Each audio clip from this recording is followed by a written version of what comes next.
Hi, it's Peter Nixon, and it's a real delight to share with you some thoughts on my experience after 30 years in the East and 30 years in the West. And I've entitled these remarks Greed, Ambition, and the Future of Humanity.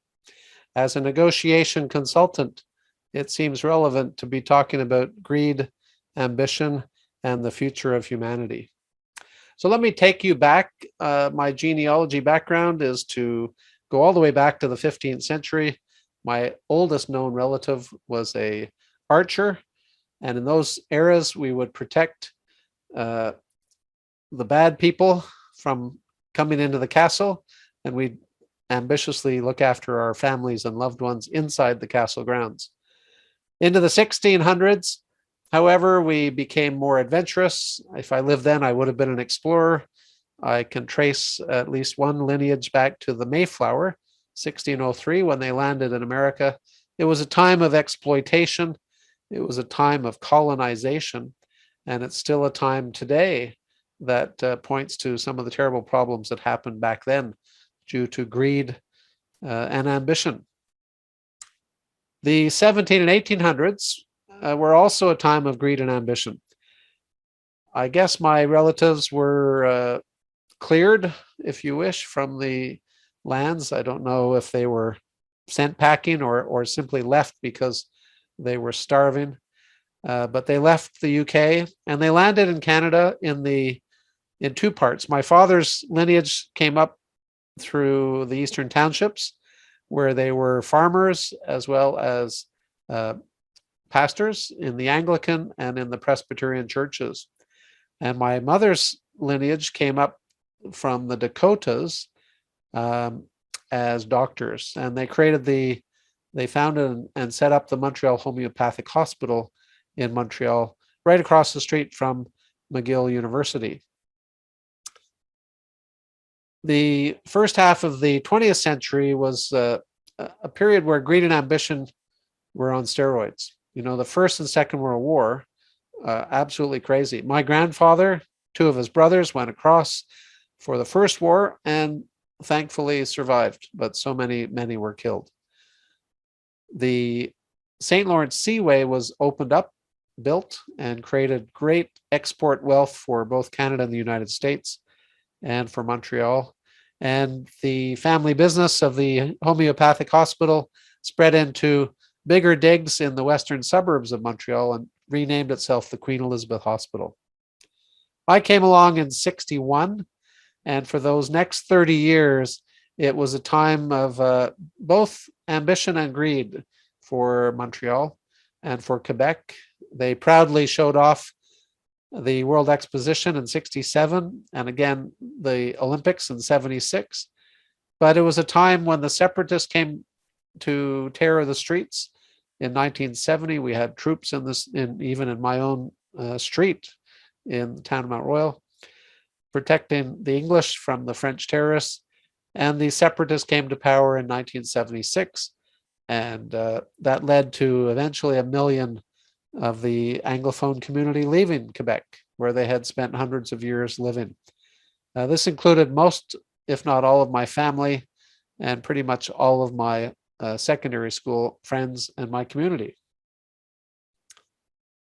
I also left, but I didn't leave because of language. I left because I was ambitious and I wanted to see the world. And for the next 30 years, the world was an amazing place. With globalization and air travel, I got to travel all over the world. But it was also a time of have and have not. It was when greed and ambition met face to face. And some of the images there, you know, the expansion of the Hong Kong airport, uh, the Vietnamese boat people, as they were called, fleeing civil war in Vietnam, landing in Hong Kong. I saw them in the camps. I went to meet with the Rohingya in the camps in Thailand. They were trying to flee from Burma to Myanmar. And I even went to the Montreal Olympic Stadium to see the Haitians walking up from across the border in the United States into the Eastern Townships, exactly as my ancestors had done. But they were fleeing the problems in their own countries. And they were arriving with more wealth, smartphones, good clothes, trilingual, braces on the teeth of some of the kids, and they were housed at the Olympic Stadium where I met them. So a very different era. But now we're in the 2020s, and I think this picture of Jerusalem really tells me the picture of 2020s, because we tend to live beside people we don't know, we don't like, and we don't understand.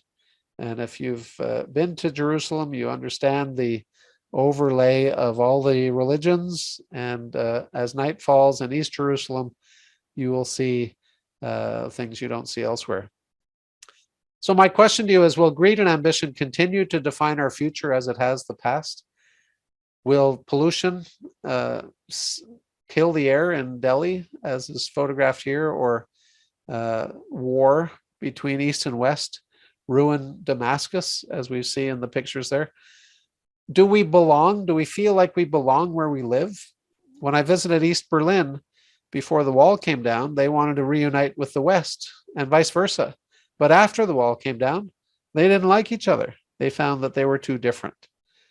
And the wall between the Israelis and the Palestinians in the West Bank is also causing both sides to feel that they really don't belong in that land of separation.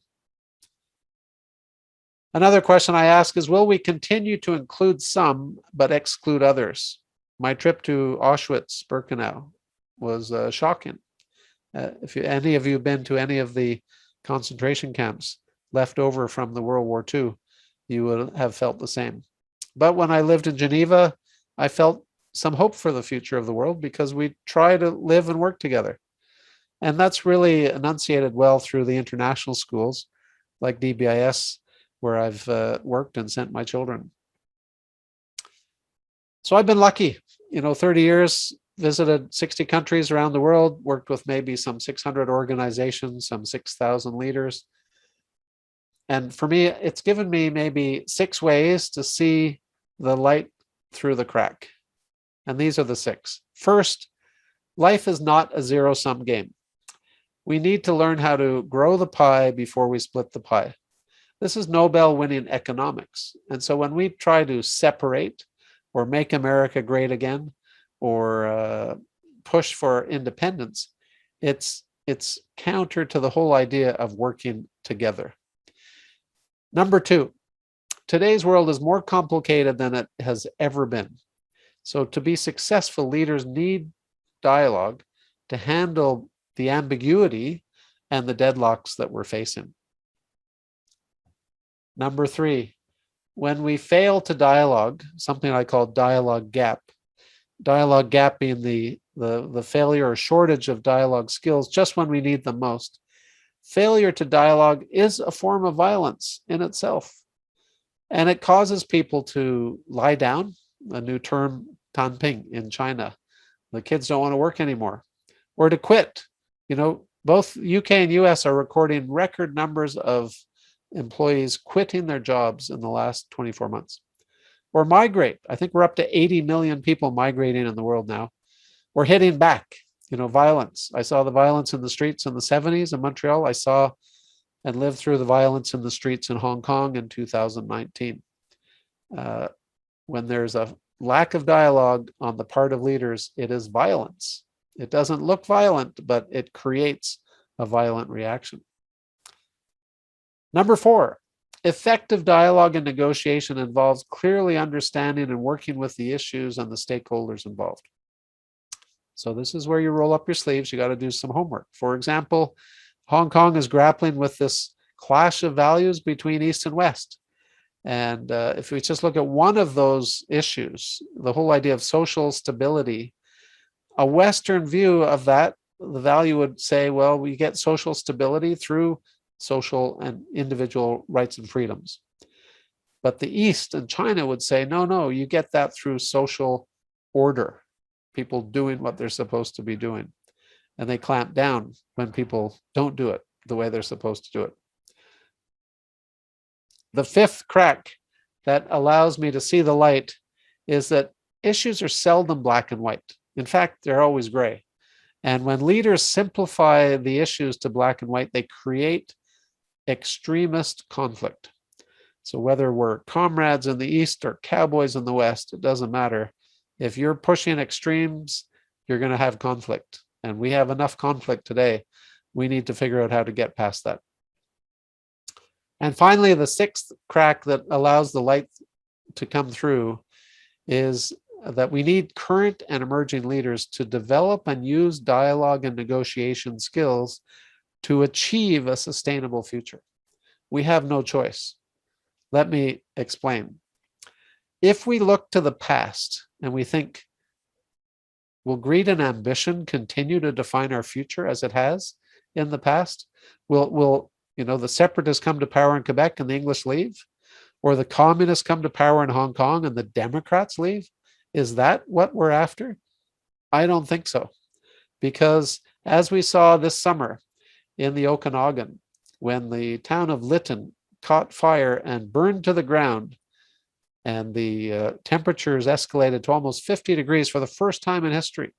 Climate change means we can no longer live this win-lose competition, greed, and ambition game. We have to work together or we all die.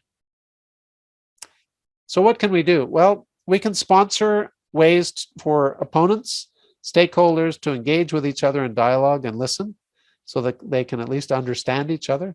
As we did here is a picture of a great group of corporate and social enterprise leaders that came together in Samod in Rajasthan to talk about the problems of the world before COVID happened. We also must train and select leaders that use dialogue and negotiation rather than use force and intimidation. So in the past, I engaged in a lot of dialogues. Private sector ones that I can't say too much about, public sector ones which are listed there and are pretty popular and to talk about. I put all my experience in my books and shared that. At the moment during lockdown, I'm moving online, and I also have the honor to work with the Nobel Peace Center that is setting up the Nobel Igniter Fellowships to inspire the next generation of Nobel Prize winners. In the future, I'll be relocating back to Canada to receive leaders at the Potential Dialogue Center for retreats and training. And I will continue my work with the Potential Dialogue Foundation to sponsor training and advisory work in this area. What can you do? You can role model. You can promote dialogue and negotiation inside your organizations. And if you want, you can join us. You can sponsor us. You can hire us, you can work with us, you can host events. All of these are important. So in summary, 3 important learnings. First of all, I learned through all my work in negotiation that the only way you get the optimal outcome is if you get the key people, the stakeholders, to talk about the key issues in the right way and at the right time and in the right space. That's how you grow the pie before you split the pie. That requires dialogue and negotiation. Secondly, it's like closing the circle. You have to have compassion. So I have compassion. I'm going back to Quebec with compassion to work with the French Canadians who have done all they can for 50 years to figure out how to grow their economy without realizing it's not a zero-sum game. You don't have to get rid of the English to grow the French, to protect the French language. And, I don't think they understood that. So I want to help them. And finally, the picture of the cactus, my favorite flower. Well, if a cactus is amazing. It will survive, even if you don't water it. It won't do well. But if you water it, it will grow. And ambition allows it to grow. But eventually, sometimes they will flower. And what I want for you is for your ambition to flower and not to wilt into greed, because we all want to do well. But once you get to that level of flowering cactus, you want not only what's best for you, but what's best for the other party. And I call that potentialism. So on that note, please stay in touch. I look forward to the comment section, and let's get together on Zoom and figure out how to grow the pie before we split the pie. Thank you.